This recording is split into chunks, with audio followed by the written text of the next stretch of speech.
नवरात्री व्रताची कथा. बृहस्पतीजी म्हणाले, हे ब्राह्मण, तू सर्वात बुद्धिमान आहेस, सर्वात श्रेष्ठ आहेस, ज्यांना सर्व शास्त्रे आणि 4 वेद माहीत आहे. अरे देवा, कृपया माझे शब्द ऐका. चैत्र, आश्विन आणि आषाढ महिन्याच्या शुक्ल पक्षात नवरात्रीचे उपवास व उत्सव का केले जातात? अरे देवा, या उपवासाचे फळ काय? ते करण्याचा योग्य मार्ग कोणता? आणि हे उपवास प्रथम कोणी केले, तर मला सविस्तर सांगा. बृहस्पतीजींचा असा प्रश्न ऐकून ब्रह्माजी म्हणू लागले की हे बृहस्पती, तुम्ही सजीवांना फायदा व्हावा या इच्छेने खूप चांगला प्रश्न विचारला. दुर्गा महादेवी, सूर्यनारायण यांचे ध्यान करणारे लोक धन्य आहेत, जे त्यांच्या इच्छा पूर्ण करतात. हे नवरात्रीचे व्रत सर्व इच्छा पूर्ण करणार आहे. असे केल्याने ज्याला मुलगा हवा आहे त्याला मुलगा मिळू शकतो, ज्याला संपत्ती हवी आहे, ज्याला ज्ञान हवे आहे आणि ज्याला आनंद हवा आहे ते सर्वही मिळू शकतात. त्याला आनंद मिळू शकतो. हे व्रत केल्याने आजारी व्यक्तींचे आजार दूर होतात आणि तुरुंगात असलेली व्यक्ती बंधनातून मुक्त होते. माणसांचे सर्व आक्षेप काढून टाकले जातात आणि सर्व गुणधर्म येतात आणि त्यांच्या घरात दिसतात. या व्रताचे पालन केल्याने एका बंड्या आणि एक काकबंध्याला एक मुलगा जन्माला येतो.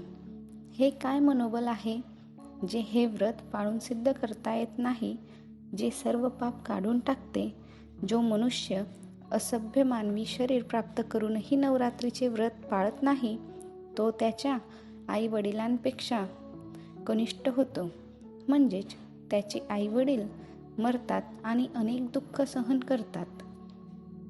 त्याला त्याच्या शरीरात कुष्ठरोग होतो आणि तो कनिष्ठ होतो. त्याला मुले नाहीत. अशा प्रकारे मूर्खाला अनेक दुःख सहन करावे लागतात. एक निर्दयी व्यक्ती जो धन व धान्य शिवाय हा उपवास पाळत नाही, तो भूक आन तहाननाने पृथ्वीवर फिरतो आणि मुका होतो. विधवा स्त्री जी चुकून हे व्रत पाळत नाही, ती तिच्या पतीपेक्षा कनिष्ठ बनते आणि विविध प्रकारचे दुःख सहन करते. जर उपवास करणारी व्यक्ती दिवसभर उपवास करू शकत नसेल, तर एका वेळी एक जेवण खा आणि त्या दिवशी नवरात्रीच्या उपवासाची कथा बांधवांसोबत करा.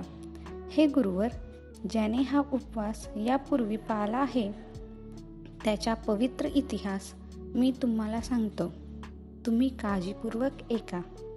अशा प्रकारे ब्रह्माजींचे शब्द ऐकून बृहस्पतीजी म्हणाले, हे ब्राह्मण, मला मनुष्याच्या कल्याणासाठी या व्रताचा इतिहास सांगा. मी काळजीपूर्वक ऐकत आहे. तुझा आश्रय घेत माझ्यावर दया कर. ब्रह्माजी म्हणाले, पीठात नावाच्या एका सुंदर शहरात अनाथ नावाचा ब्राह्मण राहत होता. ते दुर्गादेवीचे भक्त होते.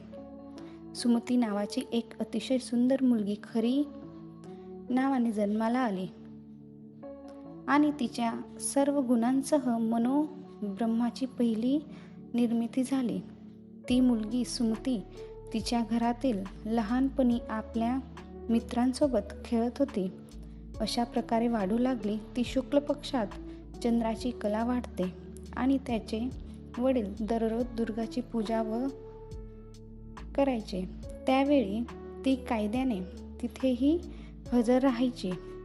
एके दिवशी सुमती तिच्या मैत्रिणींसोबत खेळू लागली आणि भगवतीच्या पूजेला उपस्थित राहिली नाही.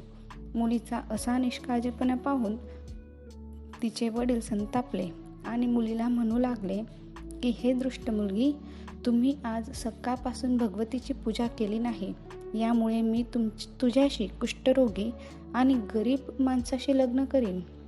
तिच्या संतप्त वडिलांचे शब्द ऐकून सुमतीला खूप वाईट वाटले आणि ती वडिलांना म्हणू लागली, हे बाबा, मी तुझी मुलगी आहे. मी सर्व बाबतीत तुझ्या अधीन आहे. तुम्हाला पाहिजे तसे करा. तू माझ्याशी राजा कुष्टी किंवा इतर कोणत्याही व्यक्तीशी तुझ्या इच्छेनुसार लग्न करू शकतोस, पण माझ्या नशिबात जे लिहिलेले आहे ते होईल. माझा त्यावर पूर्ण विश्वास आहे. मनुष्य अनेक इच्छांचा विचार करतो, पण तोच आहे जो निर्मात्याने नशिबात लिहिलेला आहे. तो जे काही करतो त्याला त्या कृतीनुसार फळेही मिळतात. कारण कृती करणे हे माणसाच्या नियंत्रणाखाली असते, पण फळ परमात्म्याच्या अधीन आहे. ज्याप्रमाणे अग्नीमध्ये पडलेली त्रिनाटी अग्नीला अधिक ज्वलत बनवते, त्याचप्रमाणे ब्राह्मण आपल्या मुलीचे असे निर्भय शब्द ऐकून खूप रागावला. मग त्याने आपल्या मुलीचे लग्न कुष्ठरोग्याशी केले आणि खूप रागाने मुलीला म्हणू लागला की जा, लवकर जा आणि तुझ्या कर्माचे फळ भोग. फक्त नशिबावर अवलंबून राहून तुम्ही काय करता ते पहा. अशा प्रकारे तिच्या वडिलांचे कटू शब्द ऐकून सुमती तिच्या मनात विचार करू लागली, मला असे पती मिळाले हे माझे मोठे दुर्दैव आहे. अशा प्रकारे तिच्या दुःखांचा विचार करून सुमती आपल्या पतीसह जंगलात गेली आणि भयानक दुःखाने त्या ठिकाणी मोठ्या वेदनांनी रात्र काढली. त्या गरीब मुलीची अशी अवस्था पाहून भगवती भूतकाळातील सद्गुणांचा प्रभाव घेऊन प्रकट झाली आणि सुमतीला म्हणू लागली की हे गरीब ब्राह्मण, मी तुझ्यावर आनंदी आहे. तुम्हाला हवे असलेले वरदान तुम्ही मागू शकता. जेव्हा मी आनंदी असते तेव्हा मी इच्छित परिणाम देईन. अशा प्रकारे भगवती दुर्गाचे शब्द ऐकून ब्राह्मण म्हणू लागला, तुम्ही कोण आहात जे माझ्यावर प्रसन्न झाले आहेत ते सर्व मला सांगा आणि तुमच्या कृपेने माझ्या गरीब दासीला आशीर्वाद द्या. असे ब्राह्मणाचे वचन ऐकून देवी म्हणू लागली की मी आदिशक्ती आहे आणि मी ब्रह्मविद्या आणि सरस्वती आहे. हे ब्राह्मण, तुमच्या मागील जन्माच्या सद्गुणांचा तुमच्यावर परिणाम झाल्यामुळे मी खूप खुश आहे. मी तुझ्या पुनर्जन्माच्या पुण्याईमुळे प्रसन्न झाले आहे. मी तुला पुनर्जन्मात जे वृत्तांत ऐकवते ते पुनर्जन्मी दिशाची पत्नी होते. तू प्रतिव्रता होते. एक दिवस तुझ्या पती दिशाचने चोरी केली. चोरी केल्यामुळे तुम्हा दोघांना शिपायांनी पकडले आणि बंदीगृहात मध्ये टाकले. त्या लोकांनी तुला व तुझ्या पतीला जेवणसुद्धा दिले नाही. त्यावेळी नवरात्र होते आणि अशा प्रकारे नवरात्रीच्या दिवसात पूर्ण काही खाल्ले न गेले. तसे तुझेही नवरात्रीचे 9 दिवस देखील पार पडले आणि याच नकळत घडलेल्या व्रताच्या प्रभावामुळे मी तुला देत आहे. माग, तुला काय हवं आहे? अशा प्रकारे मातेचे वचन ऐकून सुमती म्हणाली, हे माते, आपणास नमस्कार. कृपा करून माझ्या पतीला कुष्ठरोगातून दूर करा. तेव्हा देवी म्हणाली, ज्या वेळेस तू व्रत केले त्यावेळच्या व्रताचा एक दिवस पूर्ण पती कष्ट निवारण्यासाठी अर्पण कर. तिच्या पतीचे शरीर त्यांच्या कृपेने निरोगी झाले. सुमती म्हणाली, हे दुर्गा माता, आपण दूर करणारी, लोकांचे कष्ट निवारण करणारी, सर्वांचे दुःख दूर करणारी, इच्छित वर प्रदान करणारी हरी जगतमाता आहात. आपण मला माझ्या पतीला कष्टातून दूर करून आमचा उद्धार केला. हे देवी, मी तुम्हाला नमस्कार करते.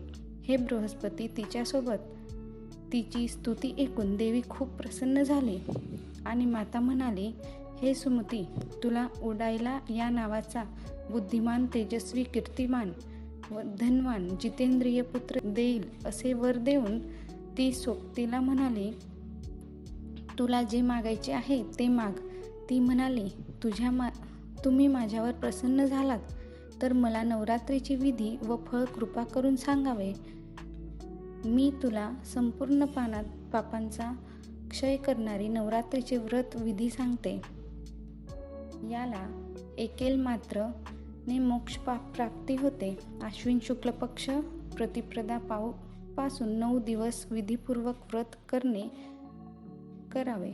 तर एक वेळ जेवण करून हे व्रत करावे. घटस्थापना करावी. मातेची मूर्ती स्थापन करावी. त्याची पूजा विधी करावी. 9 दिवस अखंड दिवा लावावा. हे केल्यास लक्ष्मी प्राप्ती, सुखाची प्राप्ती होते. जर व्रत करणारी व्यक्ती हा या विधिविधानपूर्वक पूजा करून आचार्यांना अत्यंत नम्रतापूर्वक प्रणाम करतात आणि देवांच्या सिद्धीसाठी दान दक्षिणा देतात. अशा प्रकारे जो कोणी व्रत करतो त्याची सकल मनोरथ सिद्धीस जाते, त्यात तीळ मात्र शंका नाही. या 9 दिवसात केलेल्या दानाचे अनंत फळ प्राप्ती मिळते. या नवरात्राच्या व्रतामुळे पार्श्वभूमी यज्ञाचे फळ प्राप्त होते.